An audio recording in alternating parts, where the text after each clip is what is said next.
Hello, everyone. So, in the last episode, we tried to match the first string with the second string, and we actually got quite a few matches. If I turn on the filters and deselect all of the blanks here, you're going to see we matched quite a few names from the first to the second column. So, now what I did was we're going to move the contents of the first column, so contents of column A and contents of column C are going to get moved in the second tab, and that's where we're going to find out what percent of the name is matching with one another. I've also added a couple of lines here which will match 100%. So let's see how the function works.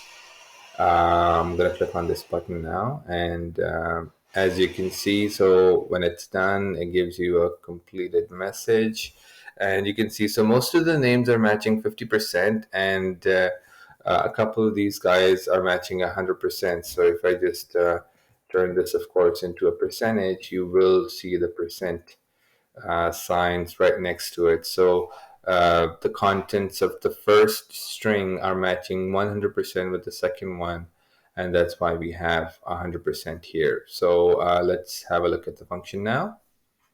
Okay, so let's have a look at the function here. So we are declaring the variables up top. So I'm declaring the first string, second string, first string array, second string array, number of matched words, matched percentage, and this function right here finds the last row of the sheet and assigns it to the last row variable. We clear out column C so we can add new values to it. Now we're going to go over the loops here. So this first loop loops over all of the content that we have in the second tab.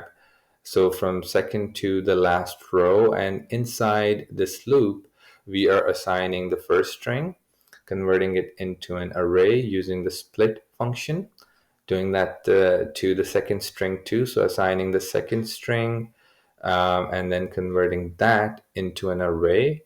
And then now looping over the first array, so first string array. So we are looping over that. And then within that loop, we're going to loop over the second string array. So that's going to basically match all of the words of the first string with all of the words of the second string. And if it matches, if there is a match, then of course the number of matched words, this variable gets incremented. And right under it, so when we exit out of these loops, we apply the formula here. So number of matched words by the total count, total number of strings in the first array, and we get the percentage, and then the percentage gets assigned to column C right here, and then we reset number of matched words back to 0, and then the loop continues on until we are at the end of the sheet, like the last row. So I hope this was informative. If it was, subscribe to my channel, and thank you so much for watching.